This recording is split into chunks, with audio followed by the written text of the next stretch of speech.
আমার প্রিয় মা ও বোন, এবার আপনাদের উদ্দেশ্যে আমি কোরআন এবং হাদিসের আলোকে 11টি বিশেষ নাসিহা পেশ করতে চাই, যেগুলো আপনাদের জীবনকে আলোকিত করবে, দুনিয়াতে আপনাদেরকে মর্যাদার আসনে আসীন করবে, আর আখিরাতে আল্লাহ তাআলার কাছে আপনারা প্রিয় বান্দী হিসাবে উপস্থাপিত হবেন।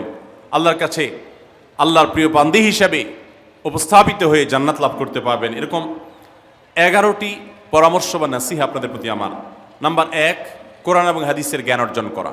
এটা সকল পুরুষ এবং নারী সকলের জন্য ফরজ। কোরআন এবং হাদিসের জ্ঞান অর্জন করা আমাদের জন্য ফরজ। আমরা অনেকেই আছি যারা ইসলামের ফরজ বিধিবিধানগুলো জানি না। আমাদের যেগুলো অবশ্য কর্তব্য সেগুলো আমরা অনেকে জানি না, শুধু নামে মুসলমান। গতানুগতিক কিছু কাজ করি, হাতে গোনা কিছু ইসলামের নামে কাজ করি, বাস মনে করেছি আমি মুসলমান হয়েছি। আপনাকে ঈমান সম্পর্কে জানতে হবে। আপনার ঈমান কিভাবে আনতে হবে, কি কোন কোন বিষয়ের প্রতি বিশ্বাস থাকতে হবে, কি বিশ্বাস থাকতে হবে, আল্লাহ সম্পর্কে বিশ্বাস থাকতে হবে। ঈমান সম্পর্কে অনেক ভুল ধারণা আমাদের আছে। আমরা আল্লাহ সম্পর্কে বিস্তারিত জানি না, আখিরাত সম্পর্কে জানি না, নবী রাসূল সম্পর্কে জানি না। এগুলো সম্পর্কে সঠিক জ্ঞান অর্জন করতে হবে। 5 ওয়াক্ত নামাজ এর বিধিবিধানগুলো, কখন কোনটা পড়তে হয়, ওয়াক্ত কখন থাকে কখন যায়, অনেক মহিলা আছেন জানেন না, অনেক নারীরা আছেন, অনেক পুরুষরা আছেন জানেন না। এগুলো জানতে হবে। ইসলামকে জানাটা অনেক গুরুত্বপূর্ণ। আর জানার জন্য কোরআনে কারীম বুঝে পড়বেন, হাদিস বুঝে পড়বেন, মাসলা মাসাইলের বই পুস্তক বুঝে পড়বেন ওলামাদের তত্ত্বাবধানে থেকে, এবং কোরআন এবং হাদিস শেখার যত ভালো আয়োজন উদ্যোগ আছে সেগুলোতে শামিল হবেন, জ্ঞান অর্জন করবেন। এটা ইসলামের গুরুত্বপূর্ণ একটা ব্যাপার। জ্ঞান অর্জন যদি না করেন তাহলে আপনি ইসলামের কোনো কাজ করতে পারবেন। ইসলামের সব কিছুর আগে হলো জ্ঞান অর্জন করা। সব কিছুর আগে ইসলাম সম্পর্কে ইলম অর্জন করতে হবে, কোরআন হাদিসের নলেজ অর্জন করতে হবে। নাম্বার 2, 5 ওয়াক্ত নামাজ। নবী সাল্লাল্লাহু আলাইহি সাল্লাম জান্নাতে, মেয়েদের জান্নাতে যাওয়ার শর্টকাট যে সিলেবাস দিয়েছেন, শর্টকাট যে ওয়ে বলেছেন, 4টা শর্ত দিয়েছেন। এর মধ্যে থেকে একটা হলো 5 ওয়াক্ত নামাজ ঠিকঠাক মতো যদি আদায় করেন। অনেক মহিলারা আছেন জোহরের নামাজ আসরের সময় গিয়ে আদায় করেন, আসরের কাছাকাছি আদায় করেন, কারণ গৃহস্থলী কাজে ব্যস্ত থাকেন, রান্নাবাড়ার কাজে ব্যস্ত থাকেন, গা গোসল নিয়ে ব্যস্ত থাকেন। করছি করে এই রান্নাবাড়া করা, সবাইকে খাবার দাবার দেওয়া, ছেলে মেয়েকে খাবার দাবার দেওয়া, ঘর ইত্যাদি মোছা ধোয়া, এগুলো করতে করতে, নিজের গোসল টোসল করতে করতে 3টা 3:30 বেজে যায়। অনেক সময় আসরের ওয়াক্তের কাছাকাছি গিয়ে তারপর জোহরের নামাজ আদায় করেন। খুবই গর্হিত একটা কাজ। আমার মা বোনরা সতর্ক থাকবেন এ ব্যাপারে, যে নামাজ সময় মতো আদায় করতে হবে। শয়তান আপনাদেরকে একটা ভুল কথা বলে ধোঁকা দেয়, সেটা হলো যে আমি রান্নাবাড়া করছি যে পোশাকে, এই পোশাকে কিভাবে নামাজ পড়বো, তাহলে আমি গোসল টোসল করে একটা নামাজ পড়বো। আর গোসল তো আর সহজে করা হয় না। রান্নাবাড়ার পরে সবাই বাড়ায় খাওয়াই দেওয়া, এরপরে ঘর দুয়ার পরিষ্কার করা, এরপরে সব কাজ শেষে গোসল করা, তারপরে গোসল করে এসে নামাজ পড়া, এসব করতে করতে শয়তান আপনার নামাজটা অনেক পিছায়া দেয়। মনে রাখবেন, আপনি যে পোশাকে কাজ করতেছেন ওই পোশাকে যদি দুর্গন্ধ না থাকে, খারাপ না থাকে, ভালো পোশাক হয়, তো ওই পোশাকে আপনি নামাজ পড়তে পারবেন। দুর্গন্ধ থাকলেও শরীরকে ফ্রেশ করার ব্যবস্থা আছে, আপনি ফ্রেশ করে আপনি নামাজে দাঁড়ায় যাবেন। এরপর নামাজ পড়ে বাকি কাজ করবেন। নামাজকে বলবেন না যে আমার অনেক কাজ আছে, এগুলো শেষ করে নামাজ পড়বো। শয়তান আমাদেরকে ধোঁকা দেয়। এই জন্য মা বোনরা 5 ওয়াক্ত নামাজ সময় মতো আদায় করবেন, ঠিকঠাক মতো আদায় করবেন। অনেক মা বোনরা আপনারা নামাজ পড়েন, নামাজ হয় না। বাংলাদেশে বেশিরভাগ মহিলাদের, নারীদের মধ্যে একটা ভুল আছে নামাজ প্রসঙ্গে, সেটা হলো যে নামাজের মধ্যে সতরটা ভালো করে ঢাকেন না। সতর কি? মেয়েদের নামাজের মধ্যে মুখমণ্ডল ছাড়া, 2 হাতের কবজি ছাড়া তাদের মাথা থেকে পা পর্যন্ত পুরো শরীর তারা ঢেকে রাখবে। আজকাল নামাজের ওড়না পাওয়া যায়, এই ওড়নাগুলো পরলে এই মুখমণ্ডল ছাড়া 2 হাত এক সহকারে ঢাকা থাকে, এভাবে ঢেকে রাখতে হবে। আপনি যদি নামাজ পড়েন, আপনার গলা দেখা যায়, আপনার কাঁধের কিছু অংশ দেখা যায়, চুল দেখা যায়, আপনার হাতের কনুই দেখা যায়, তাহলে সেক্ষেত্রে কিন্তু আপনার নামাজ হবে না। যদি আপনার পুরো নামাজ জুড়ে এরকম খালি থাকে এগুলো, তাহলে নামাজ হবে না। অনেক বোনরা এটা জানেন না, তাহলে নামাজটা ঠিকঠাক মতো পড়তে হবে। জান্নাতে যাওয়ার জন্য এটা পূর্ব শর্ত। নাম্বার 2। নাম্বার 3, রমজান মাসে রোজা রাখা। রোজা রাখার ক্ষেত্রে আলহামদুলিল্লাহ মা বোনরা রাখেন সাধারণত, কিন্তু রোজা রেখে গীবত, মিথ্যা, শেকায়েত, মানুষের পিছনে সমালোচনা করা, এগুলো করলে রমজান নষ্ট হয়ে যায়, রোজা নষ্ট হয়ে যায়। এগুলো করা যাবে না, এগুলোতে বেঁচে থাকতে হবে। সেই সাথে অনেক মা বোন আছেন, একটু সন্তান গর্ভে আসছে, কিন্তু সন্তান দুধ কিংবা সন্তান দুধ পান করে, এই অজুহাত দিয়ে তিনি দেখা যায় যে রমজানের রোজা ঠিক মতো রাখেন না। এটা ভুল। বরং সামান্য একটু ঠুনকো অজুহাতে রমজান রোজা বাদ দেওয়া যাবে না। যতক্ষণ পর্যন্ত শক্তি সামর্থ্য আছে রমজান রোজা ঠিক মতো রাখতে হবে। নাম্বার 3। 4 নম্বর হলো স্বামীর আনুগত্য করা। আমি সবসময় বলি এটা হলো মহিলাদের জন্য তিতা করল্লার আমল। তিতা করল্লা দিয়ে জুস বানায় খাওয়ানো, এটা যেরকম কষ্টের কাজ মানুষের জন্য, ঠিক একইভাবে মহিলাদের জন্য স্বামীর কথা শোনাটা এরকম কষ্টের কাজ। অনেক মহিলা আছে নামাজ পড়তে রাজি আছি, রোজা রাখতে রাজি আছি, তাসবিহ তাহলিল করতে রাজি আছি, কোরআন পড়তে রাজি আছি, মগর পুরুষের স্বামীর কথা শুনবো না। কেন তার কথা শুনবো কেন? আমি কি কম বুঝি? এই মানসিকতা আজ পশ্চিমা অপসংস্কৃতির যে ছোঁয়া আমাদের সমাজে এসেছে, লেগেছে, এটার কারণে আমাদের মা বোনদের মধ্যে তৈরি হয়েছে। এটা কখনো আমাদেরকে সুখী করতে পারে না। একটা ছোট মুদি দোকানেও একজনকে দায়িত্বশীল মানতে হয়, একজন মালিক হয়, আরেকজন অধীনস্থ হয়, একজন ম্যানেজার হয়, আরেকজন তার কর্মী হয়। এতটুকু চেইন অফ কমান্ড যদি ঠিক না থাকে, তাহলে একটা ছোট দোকানও সুশৃঙ্খলভাবে চলতে পারে না, সেটাও বিশৃঙ্খল হয়ে যাবে। তাহলে একটা সংসার, একটা পরিবারে একজনকে মুরব্বী না মানলে কিভাবে সেটা চলতে পারে? অবশ্যই একজন নারী তার স্বামীকে অভিভাবক মানবেন, মুরব্বী মানবেন, তাকে মেনে চলবেন। শুধু ইসলামই বলে নাই, পশ্চিমা দুনিয়ার মানুষরাও স্বীকার করে। সবাই একটা আত্মজীবনীমূলক লেখা ধারাবাহিকভাবে বাংলাদেশে একটি জাতীয় গণমাধ্যমে প্রকাশ হয়েছে অনেক বছর আগে, আমি পড়েছি। সেখানে তিনি পরিষ্কার করে বলেছেন যে আমার দাদি নানীরা পারিবারিক জীবনে যতটা সুখী ছিল, এখন আমাদের স্ত্রী, আমাদের মেয়েরা ততটা সুখী না। অথচ তাদের এত বেশি শাড়ি চুড়ি, এত বেশি সাজগোজ, এত বেশি সুখ সমৃদ্ধির উপকরণ ছিল না আজকের মেয়েদের যতটা আছে। পারিবারিক শান্তি তখন যতটা ছিল, এখন তার ধারে কাছেও নেই।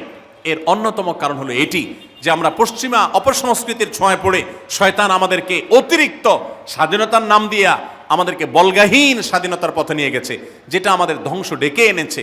এজন্য একজন গার্ডিয়ান, একজন অভিভাবক পরিবারে থাকতে হবে, তাকে মানতে হবে। আপনি নারী হিসাবে আপনার স্বামীটাকে যদি মনে হয় একটু বোকা কিসিমের, সে বুঝে না, আপনি অবশ্যই ডেফিনেটলি আপনি তাকে বোঝাবেন, আপনি তাকে আপনার মতামত বলবেন, তারও কর্তব্য আপনার মতামত গ্রহণ করা। কিন্তু এর মানে এই না যে আপনি তাকে ডিনাই করবেন, পাত্তা দিবেন না, অবজ্ঞা করবেন, তার কাছে জিজ্ঞেস করা ছাড়া যেদিক সেদিক যাবেন, যা খুশি তা করবেন, এটা উচিত না।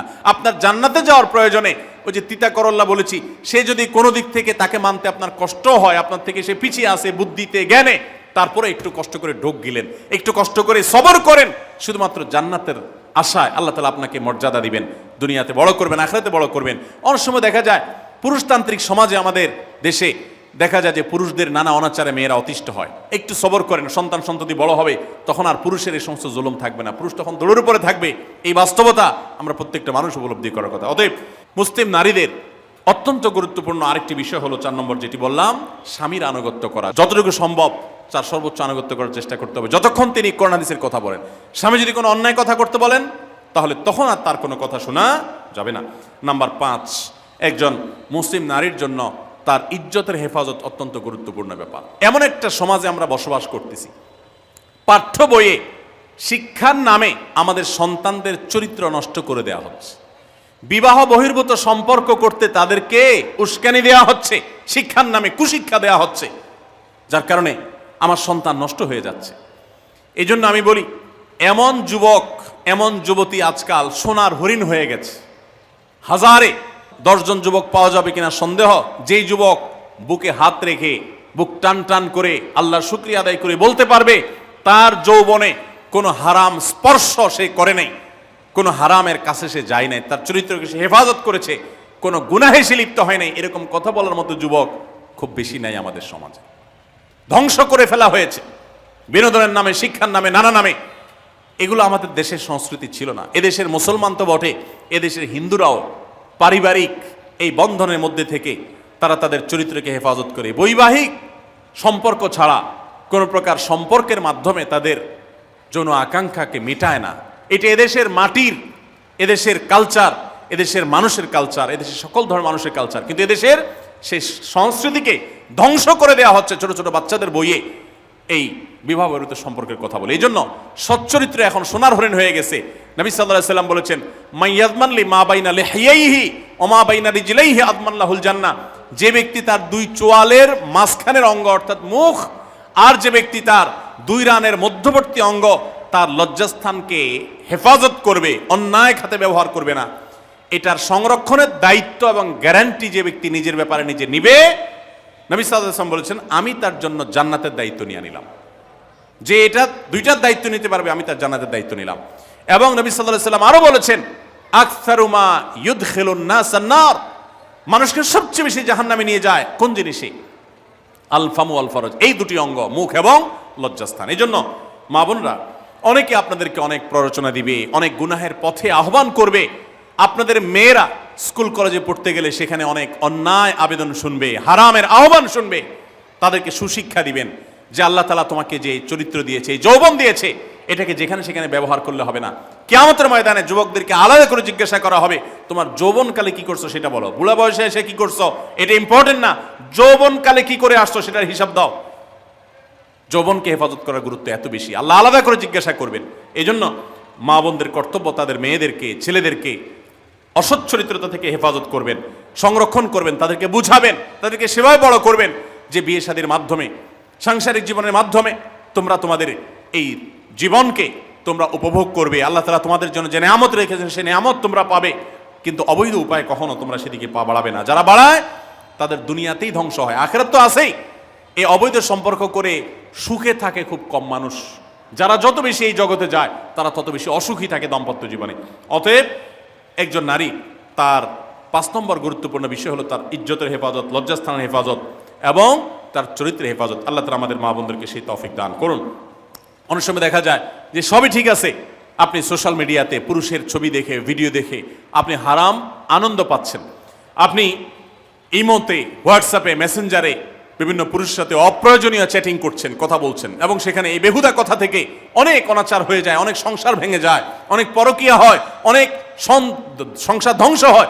এই জন্য আল্লাহ বলেছেন আল্লাহ তাকরাবুজ জেনা, জেনার কাছেও যেও না, চ্যাটিংই করতে যেও না, কারণ করতে গেলে তুমি ডুবে যাবা, পরে ফিরে আসতে পারবা না। ভয়ঙ্কর এক গুহা এবং ভয়ঙ্কর এক জগৎ। তো এই পথ থেকে আমাদেরকে বেঁচে থাকতে হবে। আল্লাহ আমাদের তৌফিক দান করুন। নাম্বার 6, মা বোনদের জন্য গুরুত্বপূর্ণ বিষয় হলো সন্তানদের লালন পালন করা। আপনি বাজার থেকে 2-4 কেজি আম কিনে খাইছেন, এটাতে আপনি যতটা সুখী হতে পারবেন, আপনি যদি একটা আমের গাছ লাগাই দিতে পারেন তাহলে তার চাইতে অনেক বেশি সুখী হতে পারবেন, আপনি বেশি লাভবান হবেন, আপনি মনকে মন আম খেতে পারবেন, আপনার বংশধররা খেতে পারবে। নিজে আমল তো করবেনই মায়েরা, বোনেরা, পাশাপাশি সন্তানদেরকে যদি আল্লাহ ভীরু বানান, মুত্তাকি বানান, পরহেজগার বানান, কোরআন হাদিস শিখান, তাদেরকে যদি পর্দা শিখান, তাদেরকে যদি চরিত্র হেফাজত শিখান, তাদেরকে যদি ভালো মানুষ বানানো শিখান, তাহলে আপনি আম গাছ লাগানোর মতো ফলের গাছ লাগাই গেলেন, সওয়াবের গাছ লাগাই গেলেন, দুনিয়া থেকে চলে যাবেন। নেক সন্তানের আমল যেগুলো আপনি শিখাই দিয়ে গেছেন, এগুলোর সওয়াব আপনি পেতে থাকবেন। ছেলেটাকে সূরা ফাতিহা নিজে শিখাবেন, মেয়েটাকে সূরা ফাতিহা নিজে শিখাবেন, নিজে ভালো করে শিখবেন, তাহলে মরণ পর্যন্ত এই ছেলে যতবার সূরা ফাতিহা পড়বে প্রত্যেক নামাজে আপনি কিন্তু সওয়াব পেতে থাকবেন, কারণ আপনি শিখাই দিয়ে গেছেন, আপনি শুরুটা করে দিয়ে গেছেন। এই জন্য মা বোনদের জন্য সন্তানদের লালন পালন করা, সন্তান দুধে ভাতে আছে কিনা, ভালো জামা কাপড় পরছে কিনা, এর চাইতে ইম্পর্টেন্ট হলো সন্তান আমার নামাজ পড়ছে কিনা, সন্তান আমার আল্লাহকে চিনে কিনা, সন্তান আমার কোরআন হাদিসের শিক্ষা পেয়েছে কিনা। সন্তান একজন স্কুলে যায় না, তার জন্য আমার মাথা খারাপ হলে, সন্তান একজন নামাজ পড়ে না এক ওয়াক্ত, তার জন্য আরো বেশি মাথা খারাপ হতে হবে। তাহলে আপনি দায়িত্বশীল মা হতে পারবেন, দায়িত্বশীল বাবা হতে পারবেন। মনে রাখবেন নবী সাল্লাল্লাহু আলাইহি ওয়াসাল্লাম বলেছেন, প্রত্যেকটা শিশু জন্মগ্রহণ করে ভালো মানুষ হয়ে, কেউ জন্মগতভাবে খারাপ হয় না, ডাকাত হয়ে জন্মায় না, তবে তার মা বাপ তাকে নষ্ট করে। কারণ মা বাপ তাকে ঠিক মতো লালন পালন না করে, ভালো পরিবেশ দেয় না, খারাপ ছেলেফেলের সাথে মিশে, তখন সে নষ্ট হয়। এই জন্য আপনার দায়িত্ব সন্তান কার সাথে মিশছে, কোথায় যাচ্ছে, কি করতেছে, মোবাইলে কি দেখছে, সন্তানকে সময় দেন, মোবাইল টিপাটিপি বন্ধ করেন, তাদেরকে নিয়ে বসেন, তাদেরকে কথা শোনান, কোরআন হাদিস পাঠ করে শোনান, তাদেরকে ভালো পরিবেশ দেন, ভালো ফ্যামিলির, দিনদার ফ্যামিলির বাচ্চাদের সাথে তাদেরকে মিশান। ইনশাআল্লাহ আপনি আল্লাহর কাছে এর জন্য উত্তম বিনিময় পাবেন, সওয়াব পাবেন। নাম্বার 7, মা বোনরা বিশেষ করে আপনাদের জন্য গুরুত্বপূর্ণ হলো কৃতজ্ঞতা আদায় করবেন। পুরুষদের জন্য গুরুত্বপূর্ণ, কিন্তু মা বোনদের জন্য বিশেষ গুরুত্বপূর্ণ এই জন্য যে নবী সাল্লাল্লাহু আলাইহি ওয়াসাল্লাম বলেছেন, তিনি জাহান্নামে নারীদেরকে যে দেখেছেন, তাকে যে দেখানো হয়েছে মেরাজে, যে প্রচুর সংখ্যক নারীরা জাহান্নামে, এর অন্যতম একটা কারণ ছিল নেয়ামতের নাশকরি করা। পুরুষদের মধ্যেও নাশকরির কারণে বহু পুরুষ জাহান্নামে যাবে। মা বোনরা স্বামী এবং নিজের জগতে যতটুকু আল্লাহ তাআলা দিয়েছেন এতটুকুর উপর শুকর আদায় করবেন। আপনার স্বামী মানুষটা হয়তো মুখটা খারাপ, কিন্তু তার শরীরটা ভালো আছে, সে আপনাকে উপার্জন করে এনে খাওয়ায়। অনেক মহিলা আছে তার স্বামী হয়তো অ্যাক্সিডেন্ট করে পঙ্গু হয়ে গেছে, সে হয়তো বিছানা শুয়ে বাকি জীবন কাটিয়েছে, তার কষ্টের কোনো শেষ নাই। আপনার স্বামী হয়তো বা তার কোনো দিক থেকে দুর্বলতা আছে, আবার বহু দিক থেকে তার ভালো গুণ আছে। একই কথা পুরুষদের জন্য ইসলাম নির্দেশ করেছে যে তার স্ত্রীর একটা গুণ খারাপ দেখে যদি তার কষ্ট লাগে, তো সে চিন্তা করলে 10টা গুণ ভালো দেখবে, সেটা দেখে শুকর আদায় করা উচিত। এই শুকরিয়া আদায় করা ছাড়া পুরুষ হোক নারী হোক কে আল্লাহর প্রিয় বান্দা হতে পারবে না। এজন্য আল্লাহর কাছে শুকরিয়া আদায় করবেন। মায়েরা বিশেষ করে শ্বশুরের বাড়িতে যাওয়ার পর প্রথম অনেক কষ্ট হয়। আমি সবসময় বলি, শ্বশুর বাড়িতে যাওয়ার পর মেয়েরা আমাদের দেশে নানান জুলুম নির্যাতন সহ্য করতে হয়। শাশুড়ি বাঁকা চোখে দেখে, সব শাশুড়ি না, অনেক শাশুড়ি, অনেক সময় ননদরা বাঁকা চোখে দেখে, স্বামী লোকটা জ্বালায় নানাভাবে, দেবররা জ্বালায় নানানভাবে, মানুষ খোঁচাখুচি করে কষ্ট দেয়। একটু ধৈর্য ধারণ করেন, আল্লাহ তাআলা আপনার সংসারে যখন 2-4টা সন্তান দিবে, এরা যখন বড় হয়ে যাবে, এগুলো সব আপনার বাহিনী হয়ে যাবে, তখন দেখবেন ওই বুড়া আস্তে আস্তে চুপসে গেছে, বুড়ার বড় কোনো গলা নাই, বড় কোনো কথা নাই, কারণ পোলাপান সব মায়ের পক্ষে থাকে, বুড়া সব আস্তে আস্তে সাইজ হয়ে যায়। এই জন্য মা বোনরা সবর করবেন, ধৈর্য ধারণ করবেন, খবরদার ধৈর্য হারা হবেন না, শুকর আদায় করবেন। নাম্বার 8, কখনো মুখ খারাপ করবেন না, গালিগালাজ করবেন না, অভিশাপ দিবেন না। অনেক সময় পোলাপান একটু উল্টাপাল্টা করলে তাদেরকে অনেক মা অভিশাপ দিয়ে দেন, গজব ঠাডা দিয়ে দেন, বদদোয়া করেন, মুখ দিয়ে খারাপ কথা বলে ফেলেন। এগুলো খুব খারাপ জিনিস। নবী সাল্লাল্লাহু আলাইহি ওয়াসাল্লাম বলেছেন, যদি কাউকে গজব ঠাডা দেওয়া হয় তো এটার উপযুক্ত না হলে যে দেয় তার উপরে এসে পড়ে, এরকম ভয়াবহ একটা বিষয়। এই জন্য কোন অবস্থাতে এগুলো যেন না হয়। এবং মেয়েদের জাহান্নামে যাওয়ার বেশি জাহান্নামে যাওয়ার অন্যতম একটা কারণ এটাও যে তাদের মধ্যে, অনেকের মধ্যে, আমি সবার কথা বলছি না, যে এই ধরনের গালিগালাজ করা, অভিশাপ দেওয়ার বৎস্বভাব আছে। এই বৎস্বভাব বহু পুরুষের মধ্যেও আছে, সবাইকে ছাড়তে হবে। নাম্বার 9, আত্মীয়তার বন্ধন রক্ষা করার পরে দায়িত্বশীল হতে হবে। স্বামীকে স্বামীর ভাই বোনের সাথে সম্পর্ক ভালো রাখতে কখনো বাধা দিবেন না। অনেক মহিলা আছে বোকার মতো কাজ করে। স্বামী যদি স্বামীর ভাইকে টাকা পয়সা দেয় সে অপছন্দ করে, স্বামী যদি স্বামীর বোনকে টাকা পয়সা দেয় সে এটাকে পছন্দ করে না, মা বাবার খোঁজ খবর বেশি নিলে তার কাছে ভালো লাগে না। এই মহিলা হলো নির্বোধ। কেন নির্বোধ? কারণ নবী সাল্লাল্লাহু আলাইহি ওয়াসাল্লাম বলেছেন যে মান সাররাহু আন ইউবসাতালাহু ফি রিজকিহি আও ইউনসালাহু ফি আথরি ফালিয়াসিল রাহিমা, যে ব্যক্তি চায় তার রিজিকে আল্লাহ বরকত দেখ, তার হায়াতে বরকত দেখ, সে যেন রক্ত সম্পর্কে আত্মীয়দের সাথে সম্পর্ক বেশি ভালো রাখে। তাহলে আপনার স্বামীর রিজিক বেশি হোক, টাকা পয়সা বেশি হোক, তার হায়াতে বরকত হোক, এটা যদি আপনি চান তাহলে আপনি বরং তারা উৎসাহিত করা উচিত। তোমার ভাইটার খবর নাও, তোমার বোনটার বাড়িতে যাও, তোমার মা বাপের খেদমত করো, তাদের সাথে যত সম্পৃক্ত থাকবে আপনার স্বামীতে আল্লাহ তাআলা তত বরকত দান করবেন। এই জন্য তাকে সেটা করবেন। আবার পুরুষদেরও উচিত মেয়েদেরকে সুযোগ দেওয়া, তারা তাদের মেয়েরও তো কর্তব্য আছে তার বাপ মার প্রতি, বাপ মার খেদমত করবে, বাপ মার জন্য হাদিয়া তোফা দিবে।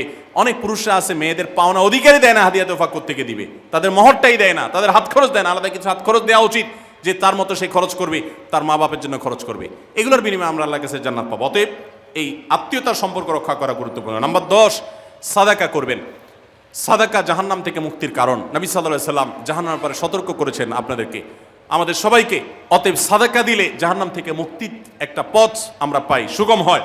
এবং নবী সাল্লাল্লাহু আলাইহি ওয়াসাল্লামের সময় মহিলা সাহাবীরা তাদের গহনা খুলে আল্লাহর রাস্তা দান করতেন। এজন্য মসজিদ, মাদ্রাসা, বিভিন্ন গুরুত্বপূর্ণ যে দানের খাতগুলো আছে সেগুলোতে বেশি বেশি দান করবেন, বেশি বেশি আল্লাহর রাস্তায় ব্যয় করবেন, যতটুকু তৌফিক আছে ততটুকু। এখন মহিলারা দান করবে কোত্থেকে?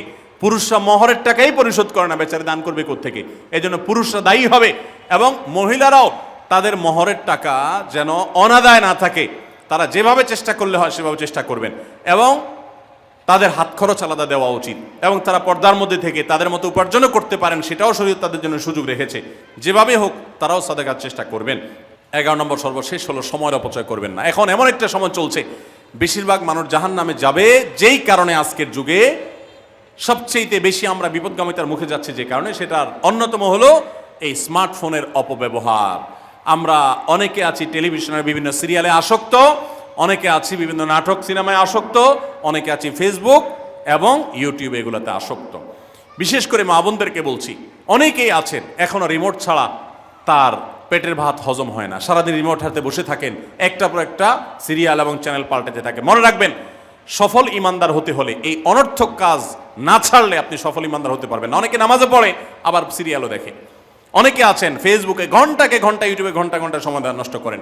এর জন্য আল্লাহর কাছে জবাবদিহি করতে হবে। কিয়ামতের ময়দানে আল্লাহ তাআলা কয়েকটা প্রশ্ন উত্তর দেওয়া ছাড়া একজন মানুষকেও নড়তে দিবেন না। এর ভিতরে একটা হলো যে তোমার সারা জীবনে কি অর্জন করেছো। সময়ের অপচয় করা যাবে না। সময় হলো জীবনের সবচেয়ে মূল্যবান সম্পদ। অতএব আল্লাহ তাআলা আমাদের সবাইকে জীবনের এই অমূল্য সম্পদ সময়কে সংরক্ষণ করার তৌফিক দান করুন। মা বোনরা, আপনাদেরকে আমি আল্লাহর ওয়াস্তে উপদেশ করতেছি, যারা বদভ্যাস আছে ফেসবুক ইউটিউবে ঘন্টা ঘন্টা পড়ে থাকার, প্রয়োজনে এগুলো সব ডিলিট করে দেন মোবাইল থেকে। প্রয়োজনে আপনি এই মোবাইল বিক্রি করে বাটন ফোনে চলে যান। নিজের বদভ্যাসকে নিয়ন্ত্রণ করতে না পারলে প্রথমে চেষ্টা করেন, এরপর না পারলে প্রয়োজনে বাদ দিয়ে দেন। আল্লাহর জন্য যদি ত্যাগটা করেন, কি আমাদের বলতে পারেন, আল্লাহ গুনাহ থেকে বাঁচার জন্য, তোমাকে খুশি করার জন্য আমি স্মার্টফোন পর্যন্ত রাখি নাই, বাটন ফোনে চলে গেছি। আল্লাহ তাআলা খুশি হবেন ইনশাআল্লাহ বিইذنিল্লাহ। বহু মায়েরা তাদের সন্তান নষ্ট হয়ে যাচ্ছে এই মোবাইলের আসক্তি, সিরিয়ালের আসক্তির কারণে।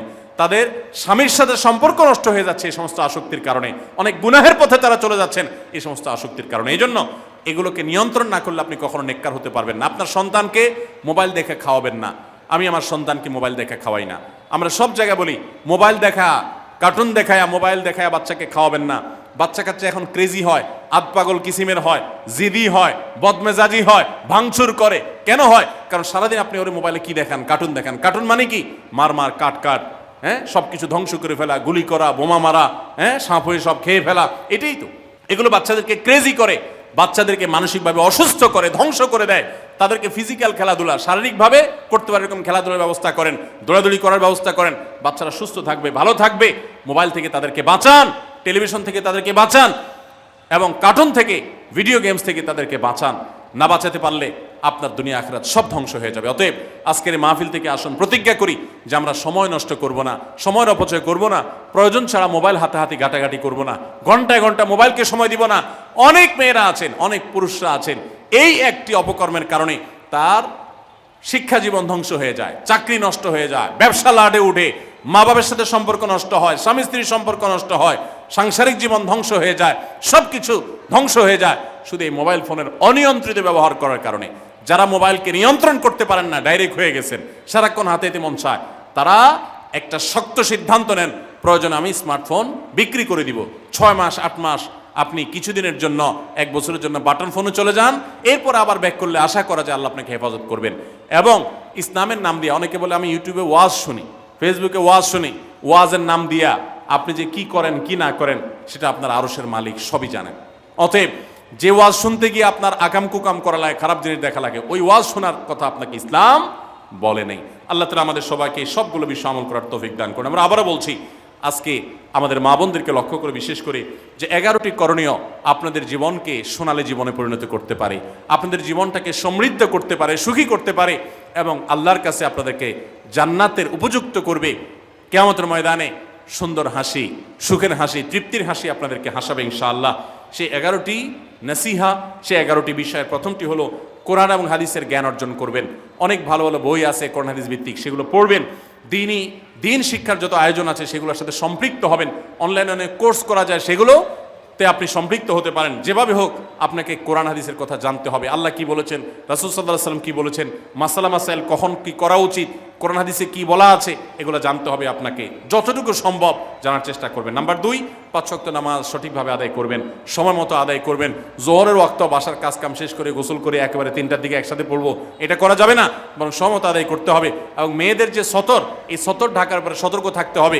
পুরো শরীর, মুখমণ্ডল ছাড়া যেন ঢাকা থাকে, চুল, গলা, হাতের গোছা, কনুই, এগুলো যেন দেখা না যায়, খেয়াল রাখতে হবে। এবং নামাজ ধীরে ধীরে পড়তে হবে। অনেক মহিলা অনেক দ্রুততার সাথে নামাজ পড়েন, এবার পড়লে হবে না। নাম্বার 3, রমজানের রোজা ঠিক মতো রাখতে হবে, যথাযথভাবে রাখতে হবে। রোজা রেখে গীবত, শিকায়েত, মিথ্যা, গালমন্দ এগুলো করা যাবে না। নাম্বার 4, স্বামীর আনুগত্য করতে হবে। নিজের কাছে খারাপ লাগলেও একটু সবর করতে হবে, যতক্ষণ পর্যন্ত স্বামী ন্যায়সঙ্গত কথা বলে, অন্যায় কাজ করতে না বলে, গুনাহের কাজ করতে না বলে, ততক্ষণ পর্যন্ত তার কথা মানতে হবে। নিজের খারাপ লাগলেও মানবেন, আপনার জান্নাতের প্রয়োজনে, সুশৃঙ্খলার প্রয়োজনে, পারিবারিক শান্তির প্রয়োজনে। ইনশাআল্লাহ আপনি সুখে থাকবেন দুনিয়া এবং আখিরাত উভয় জগতে। নাম্বার 5, নিজের ইজ্জত সম্ভ্রম হেফাজত করবেন। অনলাইনে অফলাইনে কারোর সাথে হারাম সম্পর্ক করবেন না, কোনো গায়রে মারাম পুরুষের সাথে অযথা যোগাযোগ করবেন না, চ্যাটিং করবেন না, এবং সোশ্যাল মিডিয়াতে হারাম জিনিস দেখা থেকে নিজের চোখকে হেফাজত করবেন, বাঁচিয়ে রাখবেন। নাম্বার 6, নিজের সন্তানদেরকে দিন শিখাবেন, তাদেরকে কোরআন হাদিস শিখাবেন, উত্তমভাবে লালন পালন করবেন, তাদেরকে নামাজ শিখাবেন, মেয়েদেরকে পর্দা শিখাবেন, তারা যেন চরিত্র হেফাজত করে সেই শিক্ষা তাদেরকে দিবেন। উপযুক্ত হওয়ার পর ছেলে মেয়েকে বিয়ে দিবেন, কোনোভাবে যেন হারাম সম্পর্কে না জড়ায় সেজন্য সাবধান থাকবেন। ভালো ফ্যামিলির সাথে তাদেরকে উঠা বসা করাবেন, ভালো শিক্ষা প্রতিষ্ঠানে দিবেন যেখানে দিলে তার ঈমান আমল হেফাজত থাকবে। নাম্বার 7, আল্লাহর শুকরিয়া আদায় করবেন, বান্দারও শুকরিয়া আদায় করবেন। আল্লাহ যা দিয়েছেন, যতটুকু আছে স্বামীর সংসারে, আলহামদুলিল্লাহ বলতে শিখবেন, আল্লাহ তাআলা বাড়াই দিবেন ইনশাআল্লাহ। নাফরমানি, নাশুকরি করবেন না, তাহলে আপনি নিজেই ক্ষতিগ্রস্ত হবেন, কষ্টের মধ্যে থাকবেন। আর শুকরিয়া আদায় করলে আপনার নিজেরই মানসিক প্রশান্তি হবে, আল্লাহর নিয়ামত বাড়িয়ে দিবেন। নাম্বার 8, কোনো প্রকার অভিশাপ গালমন্দ করবেন না, সেটা ছেলে মেয়েকে হোক, সংসারকে হোক, স্বামীকে হোক, কোনো কিছু না, ধৈর্য ধারণ করতে হবে। পুরুষদের জন্য এই কথাগুলো প্রযোজ্য। আর নাম্বার 9, আত্মীয়তার সম্পর্ক রক্ষা করতে হবে, ছিন্ন করা যাবে না। নিজের স্বামীকে তার বাপ, তার বোন, তার মা, তার ভাই, তাদের সাথে সুসম্পর্ক বজায় রাখতে সাহায্য করবেন, বাধা দিবেন না, পারলে আরও সাহায্য করবেন, এতে আপনারই লাভ হবে। আবার স্বামীদেরও উচিত স্ত্রীকে তার পরিবারের সাথে সম্পর্ক বজায় রাখার জন্য সাহায্য করা। মেয়েদের উচিত তাদের মা, তাদের বোন, ভাই, তাদের সাথে আজকাল মোবাইলে যোগাযোগ করা যায়, খোঁজখবর নেবেন, কথাবার্তা বলবেন। স্বামীর সংসারে আসছেন দেখে বাপের সংসার ভুলে যাবেন, সেটাও যেন না হয়, খেয়াল রাখতে হবে। নাম্বার 10, যতটুকু সম্ভব দান সাদাকা করবেন। জান সাদাকা জাহান্নাম থেকে মুক্তির কারণ হয়, সেটার জন্য সাধ্য অনুযায়ী করবেন। পুরুষরা তাদের জন্য এই ক্ষেত্রে হেল্প করবেন, যাতে তাদের মোহর ইত্যাদি দেওয়া, মাসে হাত খরচ কিছু দেওয়া, যাতে তারা সাদাকা করতে পারে সেই সুযোগ। আজকাল দেখা যায় অনেক মেয়েরা টাকা পয়সা পেলে মার্কেটে চলে যাবেন, কি কিনবে এটা নিয়ে অস্থির হয়ে যান। মার্কেটে আপনি যা দরকার হলে যাবেন, কেনা দরকার হলে কিনবেন, কিন্তু দানের জন্য একটা খাত রাখবেন। পারিবারিক সাদাকা বাক্স, একটা বাক্স রাখবেন, যে খুচরা টাকা পয়সা বা বিভিন্ন টাকা পয়সা ছেলে মেয়েরা রাখবে, আপনি রাখবেন, উৎসাহিত করবেন। এটা দিয়ে একটা গরিব ফ্যামিলি মুখে হাসি ফোটাবেন, একটা ভালো কাজ করবেন, পারিবারিকভাবে এরকম দানের ব্যবস্থা করবেন। বোনেরা, সর্বশেষ হলো সময় নষ্ট করবেন না সোশ্যাল মিডিয়াতে। আল্লাহর ওয়াস্তে এটা থেকে নিজেকে বাঁচাবার জন্য সংগ্রাম করেন। যারা এখনো এই রোগ থেকে বাঁচতে পারেন নাই, আল্লাহর কসম করে বলছি, দুনিয়ার জীবনটাই ধ্বংস হবে, অসুখী থাকবেন, অশান্তিতে থাকবেন, আখিরাতের ধ্বংস তো আছেই। অতএব ফেসবুক, ইউটিউব, এটা যদি আপনাকে দেখতে হয়, খারাপ কিছু যেন না আসে সেভাবে ফিল্টার করে নেবেন, এবং নিয়ন্ত্রিত নির্দিষ্ট সময়ের বেশি দেখবেন না। 10 মিনিট সকাল দুপুর রাত, এর বেশি বিকাল, আমি এর বেশি দেখবো না। ঘন্টায় ঘন্টা টিপবেন না। অনেক মহিলা আছে স্বামীকে সময় দেওয়ার সুযোগ নাই, সন্তানের দিকে তাকাবার সুযোগ নাই, উনি টেলিভিশন এবং মোবাইলে আসক্ত, এবং এটা আমাদের সমাজকে ধ্বংস করে দিচ্ছে। নিজের ক্ষতি নিজে করছেন, নিজের পায়ে কুঠারাঘাত করছেন। আল্লাহ তাআলা আমাদের সবাইকে এই সব বিষয়গুলোকে মেনে চলে, এই 11টা পয়েন্টকে মেনে চলে আমাদের মা বোনদের জীবনকে সমৃদ্ধ করার তৌফিক দান করুন। আমাদের সবাইকে আল্লাহ তাআলা আমল করার তৌফিক দান করুন। জাযাকুমুল্লাহু খাইরা ওয়া আখিরু দাওয়ানা আনিল হামদুলিল্লাহি রাব্বিল আলামিন।